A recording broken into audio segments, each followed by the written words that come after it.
सर्वगतान्वितं तप्तजीवनं कविर्विरीडितं सर्वशापहं श्रवणमङ्गलं श्रीमदाततं विहन्ति ते भूरिदा जनाः। ब्रज गोपीजनों ने कहा कि ये कृष्ण कथा औरों के लिए अच्छी होगी और हमारे लिए तो बड़ी दुखद है।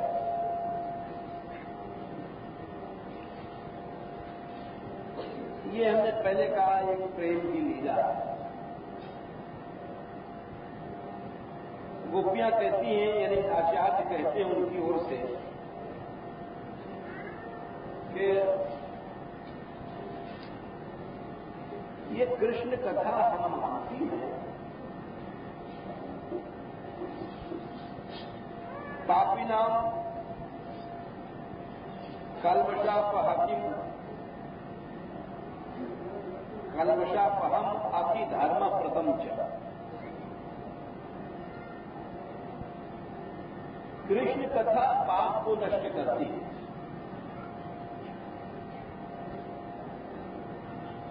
और अति धर्म प्रथम च।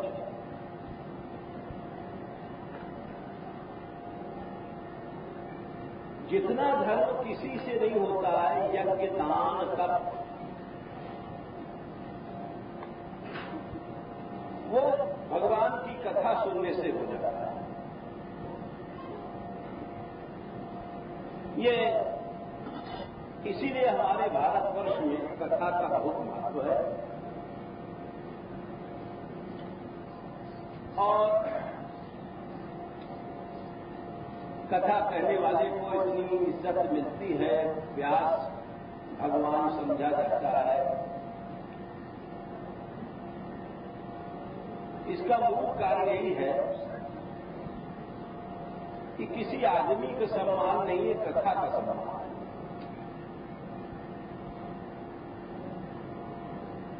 कथा से अति धर्म दो बात कहते हैं। एक तो पाप का नाश, दूसरा अति धर्म प्राप्ति। ये दो बात है। अति धर्म क्या है?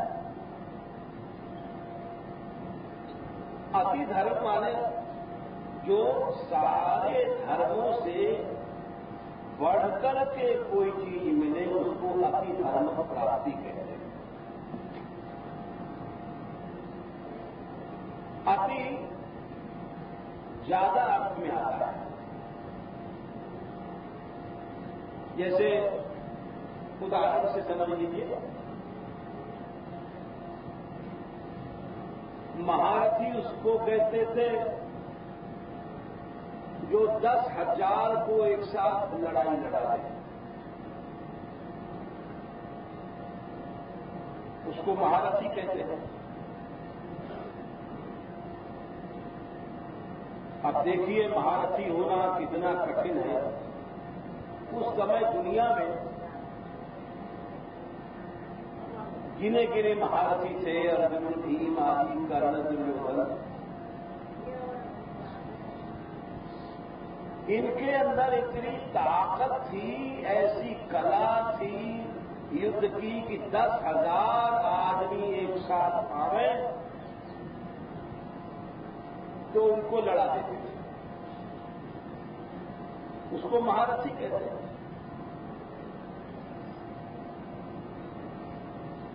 महारथी का भी दादा होता था एक अतिरथी।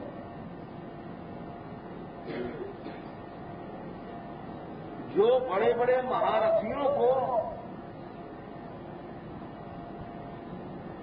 एक क्षण में परास्त कर दे, वो अतिरथी होगा। तो अति शब्द का हमने अर्थ बताया ही। अति माने जो सबसे बढ़कर। तो भगवान की कथा श्रद्धा से सुनने पर आचार्य कहते हैं अति धर्म की प्राप्ति होती है। अति धर्म माने जितने धर्म हैं संसार में, बहुत से धर्म हैं। कोई स्त्री है तो उसके लिए स्त्री धर्म है, पति के लिए पति धर्म है, गुरु है तो गुरु के लिए गुरुत्व का धर्म है, माता है तो मातृ धर्म है, पिता है तो पितृ धर्म है, पुत्र है तो पुत्र धर्म है, भ्राता है तो भ्रातृ धर्म है, लोक धर्म, वेद धर्म, स्मार्त धर्म, पौराणिक धर्म, ये जितने धर्म हैं इन सबके पालन करने में जो कुछ मिलता है उससे ज्यादा श्री कृष्ण कथा सुनने से मिलता है। इसीलिए कृष्ण कथा को ये अति धर्म प्राप्ति बताते हैं।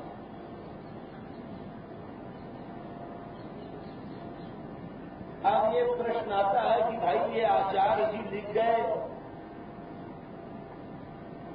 तो कोई इसका प्रमाण भी है क्या? साबुत के बिना कोई बात दिल में बैठती नहीं, मन में शंका रह जाती कि बात बढ़ा के कह रहे हैं क्या? उसका प्रमाण है। सबसे पहले यही बात पहले स्कंद में नारद जी ने बताया, और क्यों बताया कि भाई पहले स्कंद में ही ये बात खोल दी जाए, तब लोग कथा की महिमा जानेंगे और कथा को श्रद्धा से सुनेंगे।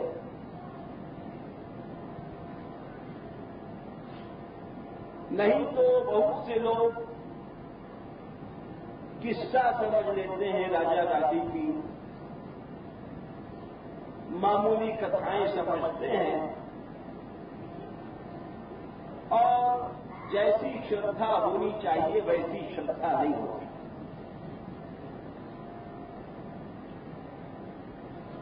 नारद जी ने पहले ही कहा था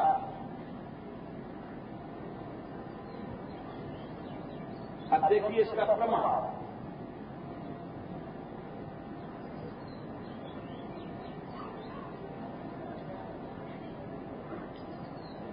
इदं हि पुंसस्तपसा श्रुतस्य वा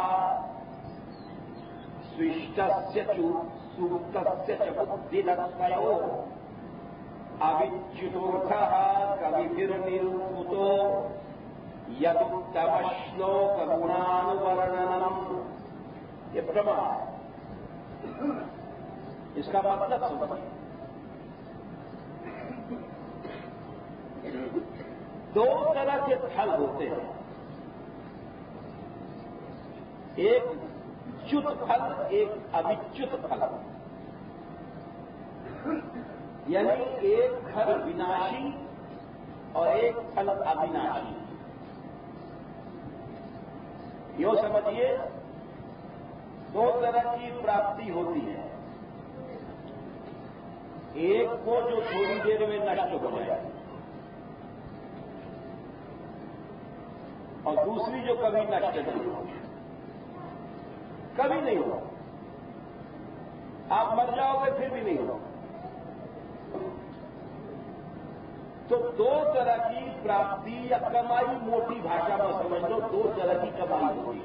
ये ठीक है, मोटी भाषा में समझनी चाहिए, क्योंकि अविच्युतार्थ ये कठिन है।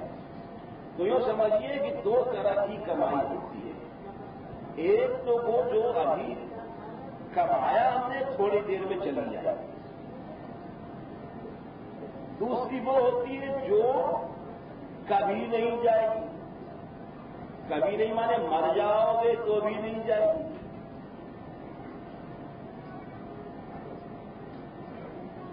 संसार की जितनी चीजें हैं ये च्युत अर्थ हैं, यानी ये नष्ट हो जाएंगी। आपने धन कमाया और जब जाना होगा यूं ही निकल जाता है। अभी परसों नरसों एक बाहर के लोग आए थे, स्त्री पुरुष, उनके कई लड़कियां हैं, लड़का शायद था, एक था। तो बोले हमारा रुई का व्यापार है महाराज, उसमें घाटा हुआ 3 साल से, और हमारे दिन कितने खराब हैं, आप कृपा करके बताइए कि हालत संभल नहीं रही है। और जबकि मेरे पास बहुत बड़ी संपत्तियां हैं, बहुत, हर शहर में बंगले हैं, तो हमने कहा उनको बेच करके अपना जो डेफिसिट है इन्हें घाटा पूरा कर दो और भजन करो। बोले जब उनको हम बेचने जाते हैं तो 50 पैसे की चीज है तो 10 पैसे दाम लगता है, तो मैं डेफिसिट कैसे पूरा करूं? हमने कहा बस अब इससे आगे हम नहीं जाते।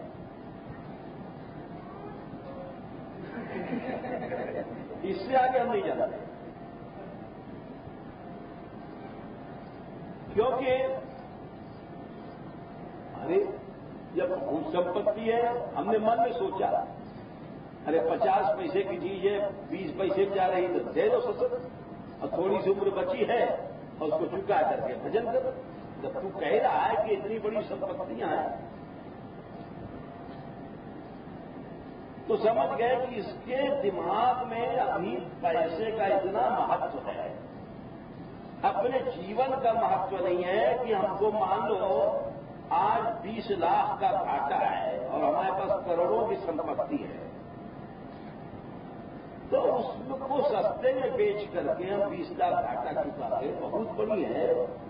अपना अरे क्यों कमाते हो, पैसा बैंक में डाल दो, कुछ ब्याज आएगा, दाल रोटी खाओ, प्रभु के गुण गाओ, उस कमाई को कमाओ जो कभी नष्ट नहीं होती। अब ये कमाई तुमने कमाया, एक झटके में 20 लाख का घाटा, तो ऐसी चीज में क्यों फंसते हो? लेकिन मनुष्य ऐसा मूर्ख है, वो झूठी कमाई को ही पकड़ेगा जो भूत की कमाई है, भूत की माया है, जो न रही न रहेगी और जिसमें से कुछ तुम्हारे साथ नहीं जाएगा, और उस कमाई को नहीं पकड़ता है कि जो सदा साथ रहती है। ये अंधापन है, ये नासमझी है, बेअकल की बात है। इसीलिए नारद जी ने कहा था व्यास जी से कि देखो महाराज, 2 तरह की कमाई है, एक तो अविच्युत कमाई है जो कभी नष्ट नहीं होगी, और दूसरी सब संसार ये जो नष्ट हो जाए। बोले हमारी बहुत सुंदर बहू आई, अरे लेकिन वो मर जाएगी। कितनों पंडित ने गांठ जोड़ के ब्याह कराया साहब, खूब गांठ जोड़ा और फेरा पाड़ा साथ साथ, लेकिन जब वो बहू जी मरी, जो पति जी ने गांठ जोड़ करके कहा उनका साथ दिया कि चलो हम मरते हैं तुम्हारे साथ। अरे गांठ जोड़ना तो मतलब ये है कि अब तू जा रही तो हम चले गए, लेकिन वो किसी की गांठ आज तक जुड़ी नहीं, धोखा है। हर चीज संसार की, बोले पुत्र है वो भी बिछड़ेगा, स्त्री बिछड़ेगी, हर चीज बिछड़ेगी, यानी हर चीज च्युत है। अविच्युत क्या है? यदि तपस्योप गुणानुवर्णन, भगवान अनंत है प्रभु, उसका हम जो यश सुन रहे हैं, उसकी जो महिमा सुन रहे हैं, उसका गौरव सुन रहे हैं, वही एकमात्र सत्य है, वही प्राप्तव्य है, उसका जितना भी यश सुनते हैं, लीला सुनते हैं, बस यही एक असली कमाई है जो कभी नष्ट नहीं हो। इन नारद ने बताया। अब मैं हमारे जैसे आदमी पूछ रहा है नारद जी से, जो बिल्कुल मूर्ख है। हमने नारद जी से कहा, महाराज कथा सुनी आए और हाथ में तो कुछ दिखाई नहीं पड़ा माल पूंजी, और दुकान पर गए वहां धंधा किया तो एक दिन में 500 रुपया कमा के लाए तो 500 का नोट दिखाई पड़ा, और कथा में कुछ दिखाई नहीं पड़ा। तो हम कैसे मान लें कि वहां की जो प्राप्ति थी वो सदा साथ रहेगी? एक शंका आती है। देखो जी, दुनिया की चीज दिखाई पड़ती है, सोना दिखाई पड़ा, चांदी दिखाई पड़ा, नोट का बंडल दिखाई पड़ा, ये हमारी 50,000 की फसल दिखी। वैसा कोसी में अब बेच करके मंडी में आए, 50,000 की रकम लगाए, दिखाई पड़ गई ना 50,000 का बंडल है, उठा के बैंक में डालो, बैंक में डाल दिया। अब कथा सुन के लौटे तो कच्ची कौड़ी में नहीं दिखाई हाथ पड़ी, तो मनुष्य कैसे विश्वास करेगा कि साहब बड़ी कमाई करके आया हो? तो अब सुनो,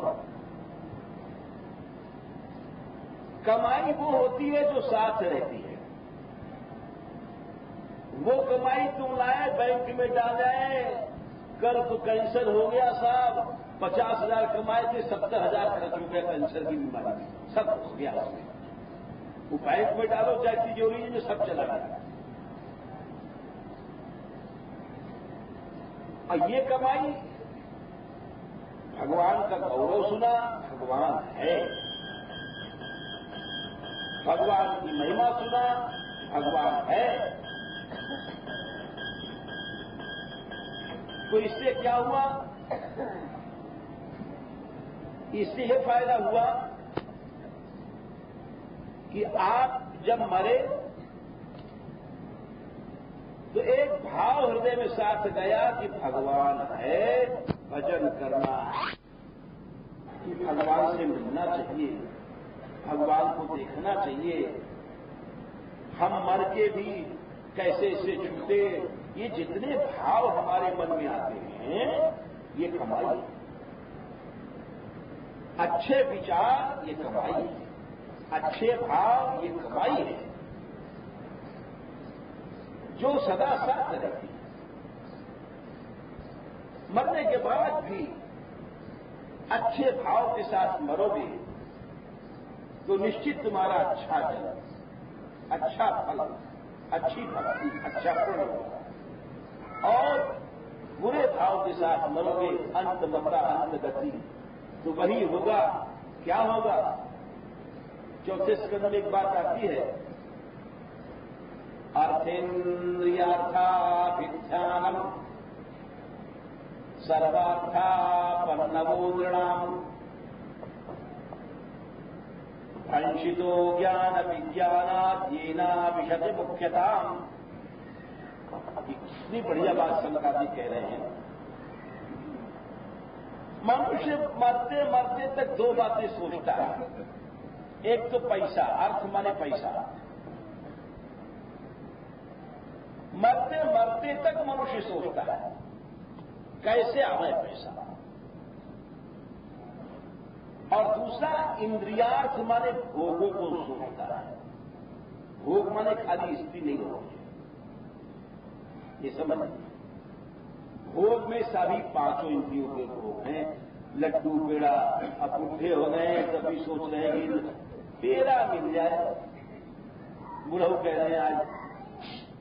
तो ये जितना भोग है ये मिल जाए, वो मिल जाए, या बुढ़े हैं बैठे बैठे हुकूमत करते हैं, बेटा बेटी हमारी नहीं मानते, छींक रहे हैं। अरे मरने किनारे चिता पर आ गए हो तुम, अभी तुम हुकूमत की सोचते हो। तो ये जितनी चीजें हैं, भोग और ऐश्वर्य, ऐश्वर्य माने खाली पैसा नहीं होता है, हुकूमत भी होती है। ये बुढ़ों में बहुत बड़ा दोष होता है। अब आप जितने हो सो सोच लो, हर बुढ़ा यहां दुखी होगा, हमारी बेटा नहीं मानती, बहू नहीं मानती है, छोरा नहीं मानती, छोरी नहीं मानती, घर घर देखे। क्यों दुखी है? ऐश्वर्य की भूख है, हुकूमत की भूख है। औरंगजेब ने अपने बाप को डाल दिया था जेल में, सब दुनिया जानती है, इतिहास की बात है। और शाहजहां तो जेल में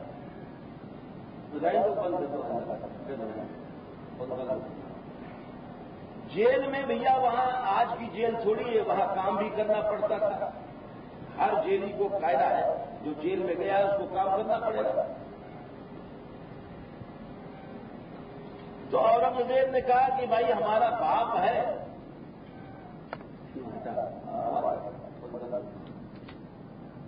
हमारा बाप है, तो उससे पूछ लो कि भाई अपने मनपसंद काम उसको किया जाएगा। तो लोग गए और बोले हुजूर आप बादशाह के बाप हैं, तो आपसे पूछा जा रहा है कि आप कौन सा काम, मनपसंद काम कौन सा चाहते हैं? काम तो करना पड़ेगा, यहां तो जेल में आया। तो बोले कि शाहजहां हमको बच्चों को पढ़ाने का काम दे दिया। तो जेलर ने जाके औरंगजेब से कहा कि हुजूर आपके जो वालिद मने बाप हैं उन्होंने पढ़ाने का काम पसंद किया। तो बड़ा हंसा। बोले अरे बादशाहियत चली गई लेकिन उसकी भू नहीं गई। पढ़ाना भी कोई काम है, पढ़ाने का मतलब कि बच्चों पर हुकूमत करना है। गलत लिखता है, एक क्या पढ़ पाएंगे? का खा सीधी लाइन बना कि टेढ़ी लाइन बन गई है।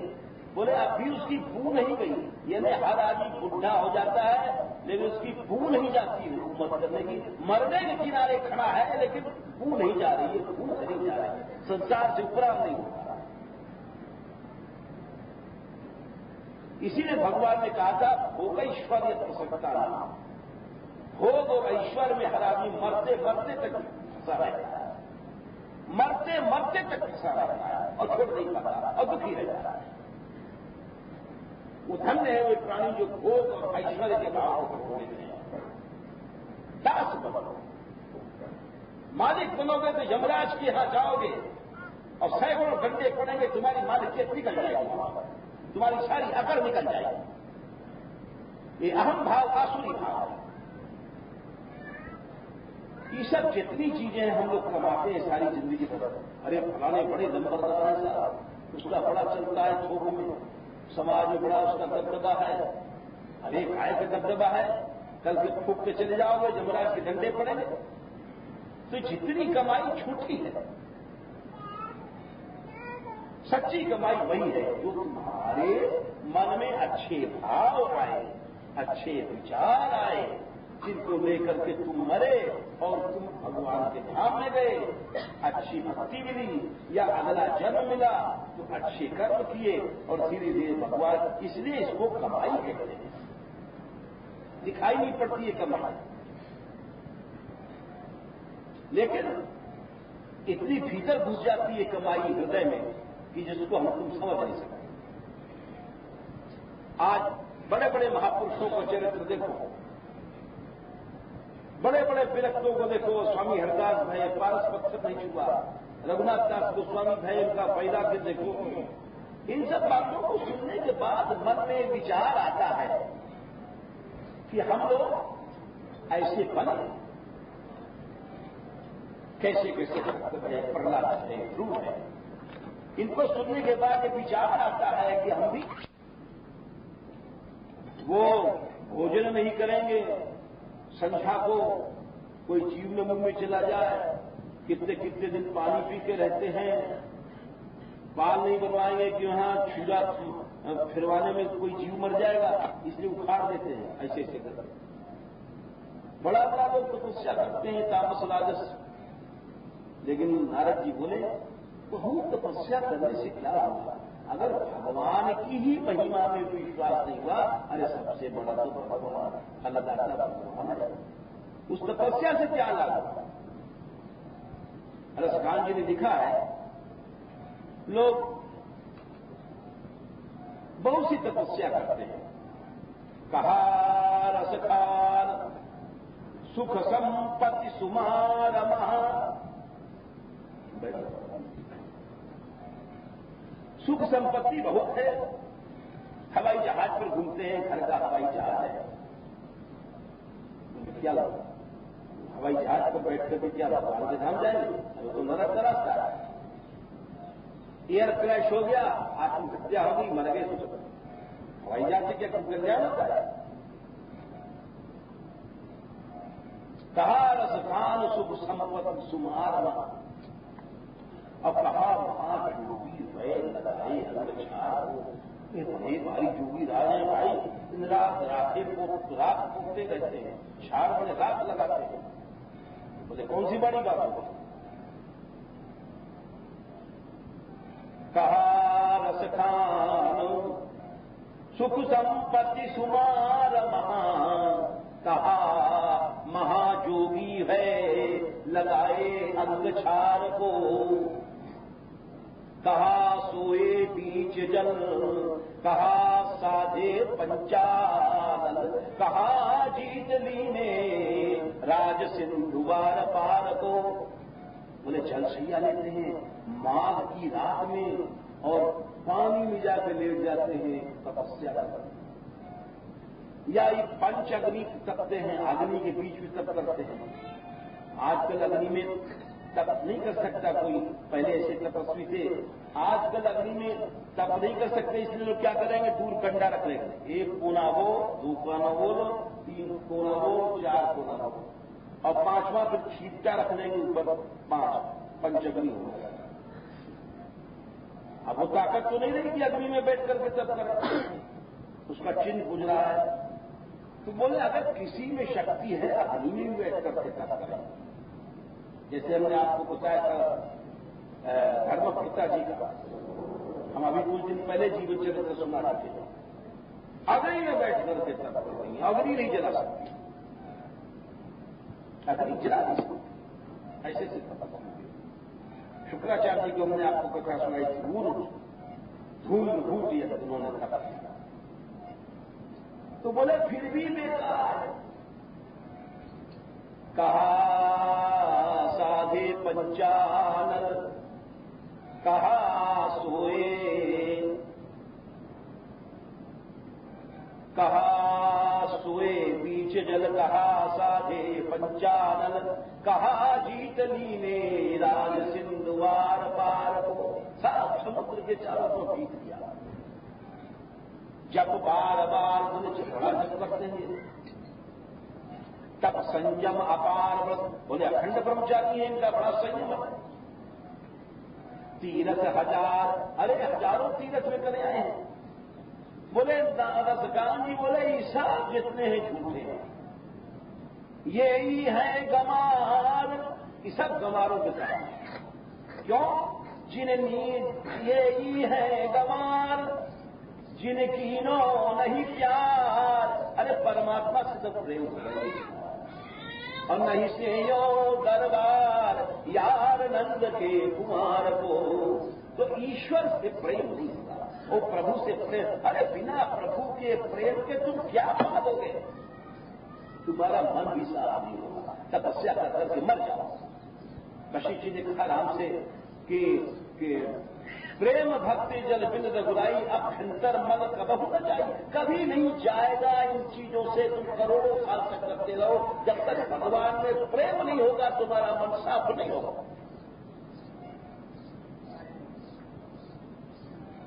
तो भगवान में प्रेम होता है जब भगवान की बात सुनते, भगवान की बात। तो कथा में जो चीज मिलती है वो दिखाई नहीं पड़ती, लेकिन ऐसी चीज मिली जो तुम मर भी जाओगे, आग नहीं जला पाएगी। इसीलिए नारद जी ने कहा इदम ही पुंसक तपस्या,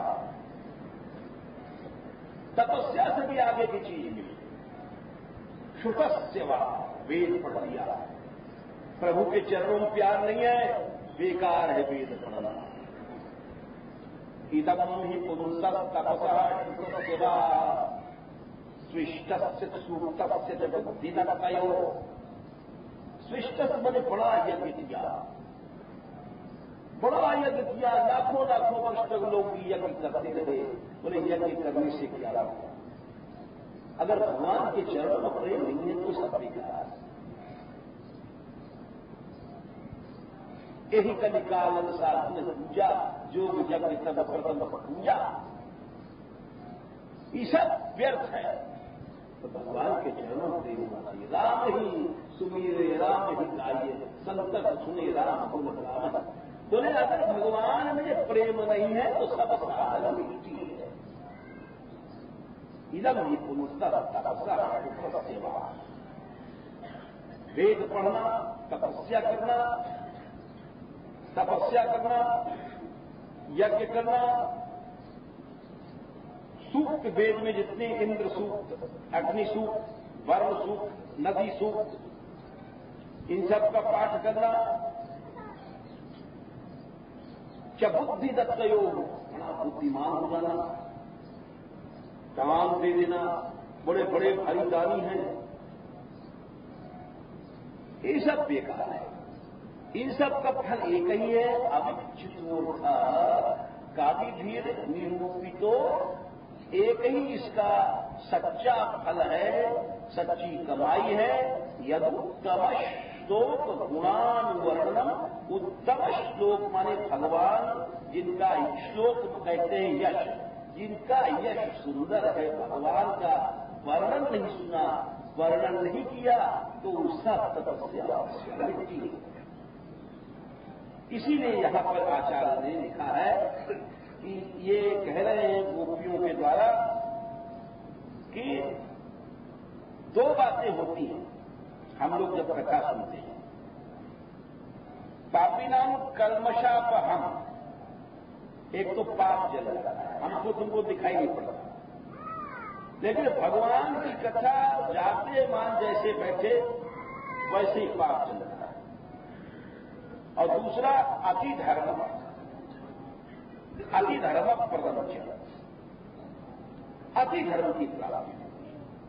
अति धर्म ने जिस धर्म को न हम वेद से पा सकते हैं, न यज्ञ से पा सकते हैं, न तप से पा सकते हैं, न दान से पा सकते हैं, किसी से, भगवान से। अरे भगवान से बड़ा साधन है, भगवान से बड़ा साधन क्या है? भगवान की महिमा सुनना, भगवान की लीला सुनना, भगवान की कथा सुनना, इससे बड़ा और साधन हो ही क्या सकता है? भगवान से बड़ी कोई चीज हो ही नहीं सकती। इसलिए कहते हैं ये अति धर्म प्राप्ति है। श्री कृष्ण कथा सुनने से पाप का नाश होता है। कैसे करें? बोले पापी ना, पाप अवश्य नष्ट होता है। कैसे? आगे कहते हैं आविर्भूत पाप फल ताप तप्तानाम आर्तानाम तप्तानाम जीवनम जलम यथा तापाप। कथा इतनी शक्तिशाली है। आविर्भूत पाप फल ताप तप्तानाम। देखो एक चीज होती है, एक तो कर्म हमारा पिछला दबा हुआ है, और दूसरा जब फल बन के आ गया तो उस समय उसका वेग नहीं रोका जा सकता। या यूं समझो, किसी को मान लो कैंसर हुआ, वो पहली स्टेज में है, मान लो इलाज चल जाएगा, आखिरी स्टेज में है, एकदम मौत के रूप में आया है, तो उसका निवारण रखेंगे। या यूं समझो किसी के कुत्ते ने खा लिया, पागल कुत्ते ने, उस समय इलाज हो सकता है, इंजेक्शन लगवा लो, ये कर लो, लेकिन जिस समय उसका जहर चढ़ता है, सावन के दिन में पागल जब बचता है तो कुत्ते की तरफ फूकने लग जाता है, तब उसका इलाज नहीं होता। वो अब फल रूप में आया है आपके साथ। तो ये कहते हैं कि पिछले कर्मों का नाश होना ही कठिन है।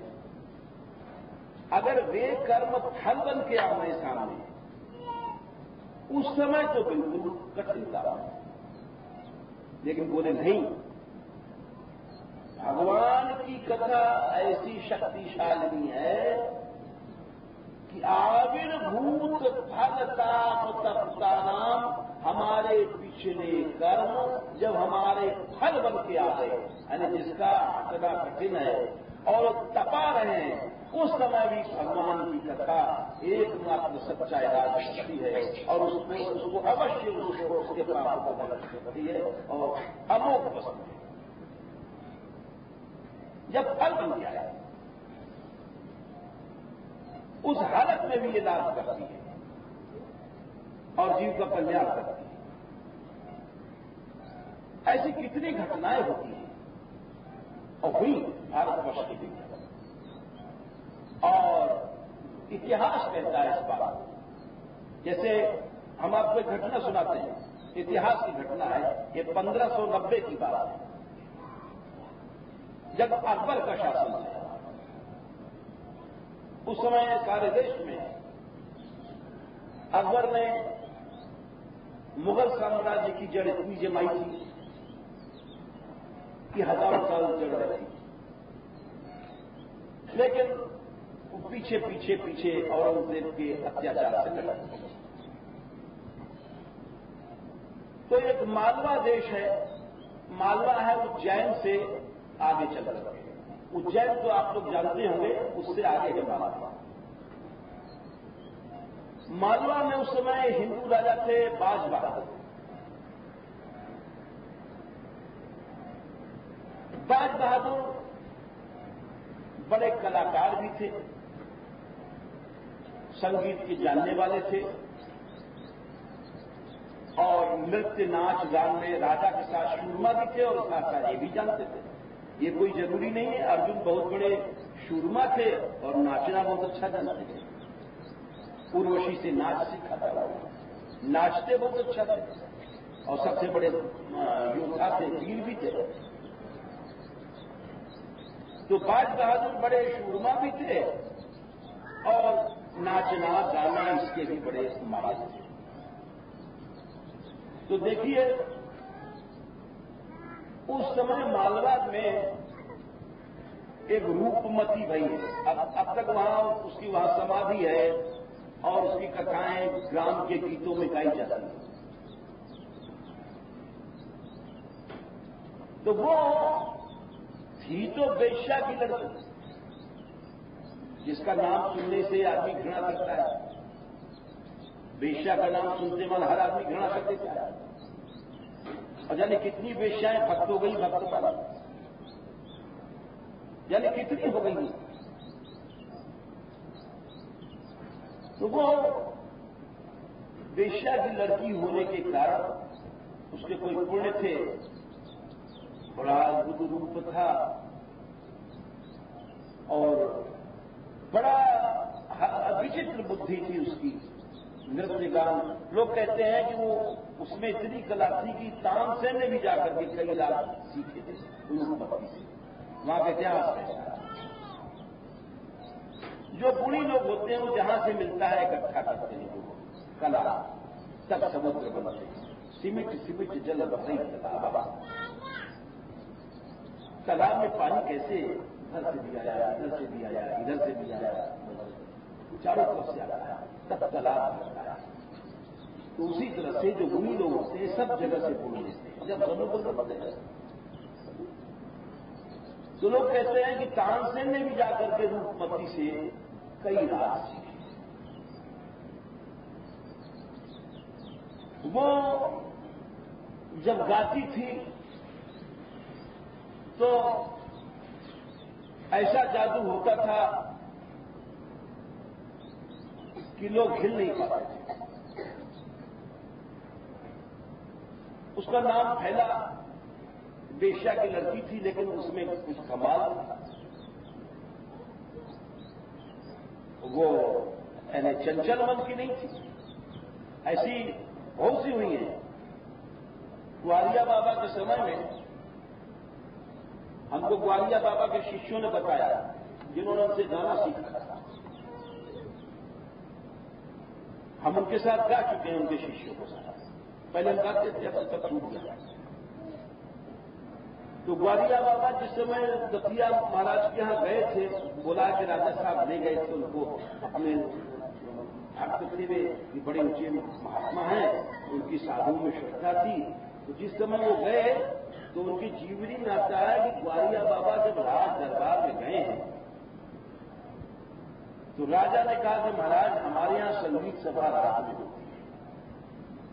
तो ग्वारिया बाबा बड़े सिद्ध बने, उनके बहुत लीला है, चमत्कार है, यही समझ लीजिए वो ठाकुर जी की सखा। बोले ठीक है, हम रात को बैठेंगे। गए रात को, शाम को दरबार लगा तो राजा ने उनको यह बुलाया था कि एक वेश्या थी, उसकी 2 लड़कियां थी जवान। राजा भी वो भक्त था, कोई मूर्ख थोड़ी था कि नंदी की लड़कियों को साधु के सामने रख देगा, तो कुछ समझ भी रखेगा। तो उसने हाथ जोड़कर कहा महाराज हमारे दरबार में 1-2 वेश्याएं, 2 लड़कियां हैं वेश्या की, वो हम आपको गाना सुनाना चाहते हैं। हाँ, हमारा यार सुनेगा, सखा के लिए, कृष्ण के लिए याद है। और सिद्ध तो बैठ गए। तो उन लड़कियों ने जिस समय गाना शुरू किया, जवान लड़कियां थी, मतलब यह है कि आदमी थक जाता है, 1 घंटा गाएगा, 2 घंटा गाएगा, 3 घंटा गाएगा। जो जो उन्होंने गाना शुरू किया तो गला चढ़ता गया, सारी रात गाते खड़े। ग्वारिया बाबा देखते रहे। जब वो सभा खत्म हुई सवेरे, तो ग्वारिया बाबा की तरफ राजा ने हाथ जोड़ा कि बोले महाराज अब आप कुछ बोलो। तो ग्वारिया बाबा कुछ नहीं बोले, वहां से उठे, अपने सिंहासन से ऊपर बैठे थे और सारी सभा देख रहे हैं। और वो उन लड़कियों की तरफ गए, सब लोग अचंभा करने लग गए कि बाबा बाबा जा रहे हो। वहां उन लड़कियों के पास पहुंचे और साष्टांग दंडवत किया लड़कियों को, जैसे कोई महात्मा को करता है साष्टांग। इतना किया कि वो लड़कियां चौंकी, गुरु महाराज ऐसा कैसे? वो भी चौंकी, पीछे हटी। उनकी मां भी बैठी थी रंगी, वो भी पांव पकड़ लिया। अरे महाराज हम तो बड़े नीच हैं। ग्वारिया बाबा बोले अरे नीच तो मनुष्य कर्मों से होता है, नीच कर्म से होता है, शरीर से नीच नहीं होता। इन लड़कियों का कर्म बता रहा है कि ये संयम इनके ऊपर, संयम, ब्रह्मचर्य, हमसे कोई बात छिपी नहीं है। हम यही कहेंगे बेटी धन्य है तेरी मां। उसकी मां डंडा लेके बैठती थी, कोई लड़कियों से बात नहीं कर सकता, और उसी ने सिखाया।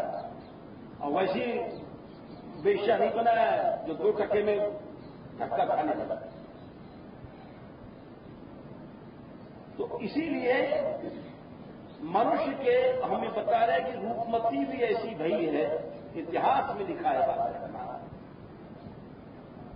कि जिस समय वो गाती थी तानसेन जी जाकर के वहां सीखा उन्होंने, कई रात जो सीखा, तो उनका उसकी प्रसिद्धि फैली। और बाज बहादुर जो वहां के राजा थे, हिंदू राजा थे, वहां तक बात फैल गई कि रूपमती की तरह गाना नाचना संसार में है। राजा ने कहा ऐसा कैसे हो सकता है, वो भी तो बहुत बड़ा था। उसने बुलाया दरबार में। अच्छा, गाने वाले नाचने वाले ज्यादातर कृष्ण लीला गाते हैं, तो श्रृंगार रस जो होता है ना, हमने देखा है श्रृंगार रस को कृष्ण लीला में प्रधान है। दान लीला है, मटकी फोड़ना है, पनघट बजना है, मान करना, नाचना है, होली खेलना, झूला झूलना, रास्ते में छेड़छाड़ करना, पनघट पे गगरी लुढ़काना, ये जितनी भी लीलाएं, नृत्यकार जितने होते हैं, सब कृष्ण लीला का चला। जिस समय वो गई सभा में और देखा उन्होंने बाज बहादुर तो देखकर वो चकित रह गए और उन्होंने जाकर के उससे कहा कि आप हमारे बहन में रहो, हम आज से आपके दास हैं, आपकी कला के दास। होनहार की बात थी। रूपवती ने हाँ कहा, महल में रहने लग गई। सब रानियों से ज्यादा उसका सम्मान हुआ। उसने उनको अपने पति माना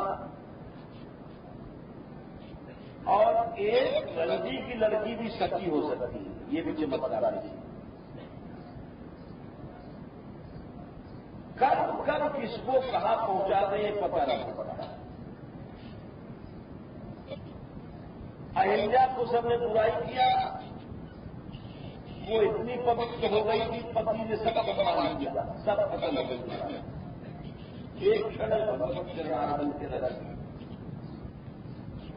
जन कितनी तपस्विनी रही, लेकिन आखिर अहिल्या का नाम पड़ा।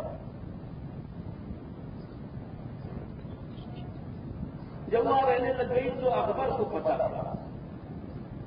अकबर भी अपने लड़ाई बहुत जोर की गई। लड़ाई की पहले अच्छा एक और तारीफ थी रूपवती में, वो बड़ी शूरमा थी।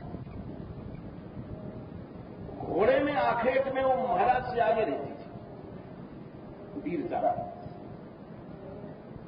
और जब आखेट में गई थी तो एक बार राजा साहब को भील ने छेक लिया तो उसने दांतों से लगाम दाग करके और बाणों के इसी वर्षा किया कि उनकी रक्षा कर। आश्चर्य। अरे राजा साहब से गाने बजाने में आ गए, नाचने में आ गए और वीरता में आ गए। तो जिस समय अहमद शाह गया है उसने चढ़ाई किया है, ऐसा घोर युद्ध हुआ है। कहते हैं छोटी सी रियासत थी और इनकी अकबर की एक बहुत बड़े बादशाह थे, बहुत बड़ी विशाल सेना थी। इतनी लड़ाई हुई है, वो भी साथ साथ युद्ध में बराबर लड़ी है कि राजा बहादुर शाह तो बाज बहादुर तो मर गए, ये भी वहां घायल, हजारों बाण लगे हैं और अहमद शाह को विजय मिली। कोई भगवान की लीला थी, उस समय हिंदुओं की हार गई है कलयुग के कारण से। बड़े बड़े भक्त राजा हारे हैं। प्रताप जी, महाराणा प्रताप भी एकलिंगेश्वर के भक्त थे। ये सब भक्त थे, लेकिन युग का प्रभाव है कि कभी असुर जीतते हैं, कभी कभी कुछ होता है। वो मर गए। अहमद शाह इस ताक में था कि वो रूपवती कहां है। उसको घायल समझ करके लोग मुर्दा समझ के चले गए, लेकिन उसके खोजने वालों ने पता लगाया तो उसकी सांस कुछ बची थी। उसको ले गए वहां, बोले इसका इलाज करो, ये हीरा इलाज, इसके लिए लड़ाई करो। तो जिस समय उसको होश आया है तो उसके शरीर में पट्टी वट्टी सब बंधी थी, दवा। उसने सारी पट्टियां अपने आप काट दी, सब दवा फेंक दिया। लोग बोले क्यों? बोले अब मैं जी नहीं सकती। महाराज बाज बहादुर चले गए, मेरा शरीर अब कोई संसार में छू नहीं सकता और मैं जी भी नहीं सकता। देखो कर्म कहां ले जाते हैं, एक वेश्या की पुत्री और कहां पहुंच जाती है। ये सब भगवत चरित्र की बातें हैं। जब मनुष्य जैसा सुनता है वैसा बनता है। लोगों ने झूठ कहा उससे कि नहीं बाज बहादुर भी जिंदा है, तुमको उनके लिए इलाज करा लेना चाहिए। तू उसको विश्वास हो, इलाज कराया, ठीक हो गई। ठीक होने के बाद अहमद शाह ने एक शेख थे, एक संत थे, उनके पास रख दिया, कुछ दिन इसका दिमाग ठीक हो जाए। फिर आखिर में एक दिन उसका नौकर गया और बोला रूपवती से कि बाज बहादुर तो गरीब है, झूठे ही, मतलब वो किसी काम का नहीं है, तुम अब अहमद शाह की सेवा में आज तुमको चलना है। उसके समझ में आया कि हमारा धर्म नष्ट करने के लिए इन लोगों ने कितना ढोंग किया कि वो जिंदा है, हमको इलाज कराया, मरने नहीं दिया, मैं मरना चाहती थी। और कितना, अरे मैं मरना मेरे लिए अच्छा था, मुझको मरना नहीं दिया इन लोगों ने। अच्छा, तो बोली ऐसा है, अहमद शाह जी मुझे बुला रहे हैं, इससे अच्छा है वो खुद तशरीफ लाना। तशरीफ बने हमारे यहां खुदा, मैं उनकी खुद सेवा करना चाहती हूं। झूठ बोली। नौकर ने जाकर कहा कि हुजूर वो ऐसा कहती है, और बड़े खुश भैया अहमद शाह। हाँ ठीक है, हम वहीं आएंगे, जाओ कह दो हम वहीं आएंगे। अब जाके नौकर ने कहा कि अहमद शाह जी जो है आपके महल में, बोले हाँ आज रात को आ जाएंगे। अब कामी आदमी को क्या चाहिए, भोग चाहिए, तो समझो पृथ्वी तरह से चले गया। रात को बड़े सज धज करके और वहां से चला। इधर इसने भी रूपवती ने सारा श्रृंगार किया, क्योंकि उसको मालूम था कि आज हमारी आखिरी रात है। और बाज बहादुर उनका स्मरण करके कि आज मैं पहरे में हूं, आज मैं सती तो नहीं हो सकती, लेकिन फिर भी हमको कुछ करना है। बड़ा श्रृंगार किया, फूलों की बेनी, सब श्रृंगार उंगार करके, कपड़े पहन करके, और रत्नों का वहां से आया था सब सामान। और जब देखा कि उनके आने का समय हो गया है, अब आग में जल तो सकती नहीं है, क्यों पहरा है चारों तरफ। ठीक उसके पीछे तमाम रत्नों के श्रृंगार से हीरा एक ऐसी चीज होती है, यही लोग कहते हैं हीरा बड़ी अच्छी चीज है। अगर आप हीरा चाट लो तो मर जाओ, सबको मालूम नहीं होगा शायद। हीरा से बड़ा जहर नहीं दुनिया में। जिस हीरे की भी लोग इतना मरते हैं, अगर आप उस हीरे के चाट लो तो खत्म हो जाएगा, बच नहीं सकते। उसने वहीं पर उनके आने के पहले कहा कि हे परमात्मा, यदि मैं सत्य हूं तो मेरी आत्मा को स्वीकार करना, मैं अपना धर्म नष्ट नहीं कर सकती। और कहकर तो उसने हीरा चाटना शुरू किया और चाट के लेट गई, ओढ़ करके खत्म ना। जब वो अहमद शाह आता है तो सोचता है हमको देर हो गई तो रूठ गई है, तो खड़ा होकर के मनाता है, अरे अपना मुंह तो खोलो, अब कोई देर हो गई तो क्या हुआ, अब तो खोलो अपना मुंह देखो तो हम देखे वो तो जैसे कामी लोग होते हैं, बड़ी खुशामद कर रहे हैं। जब अच्छा नहीं खोलोगे तो मैं ही खोलता हूं, खुदा ही बड़ा आगे, अरे अभी मान जाओ। लेकिन वहां कौन मानने वाला, तो मानने वाला तो विदा हो गया। बहुत देर तक करता रहा, आखिर में उसने जब मुंह खोला तो सारा शरीर नीला। खैर ये तो चली गई, लेकिन जहां पर वो उस स्थान सरोवर है, जहां उसकी समाधि बनी है, उस रात सबने देखा उधर खत्म भई है, और उधर उसकी समाधि पर उसने गाना सुनाया, यानी उसकी अंतरात्मा पहुंच गई बाज और वहां आज तक वो समाधि उसकी बनी हुई है, जो खना करती। वो स्थान भी लिखा है गीता प्रेस वालों ने, और वो सारी जगह भी लिखी है 1590 की बात। तो अब सोचो कि कृष्ण कथा, ये जो बात शब्द उन्होंने कहा आविर्भूत, अब इस बात को पकड़िए, आविर्भूत पाप फल ताप तप्ता नाम आर्ता नाम तप्ता नाम जीवनम जलम यथा तथा तापापहम।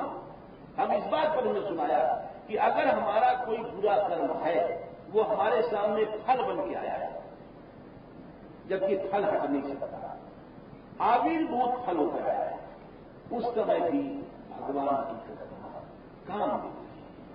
उस समय भी भगवान की कथा हमें कहां से कहां पहुंचाती है, चमत्कार दिखाती है, मरने के बाद भी दिखाती है कि वो प्राणी यश गा रहा है भगवान का।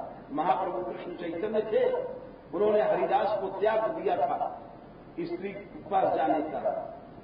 लोग कहते थे अरे उस पर दया करो, उन्होंने जाकर के त्रिवेणी में अपना शरीर छोड़ दिया, लेकिन सबने सुना कि महाप्रभु को आसमान से गाने की आवाज आती थी और महाप्रभु को गाना सुना है।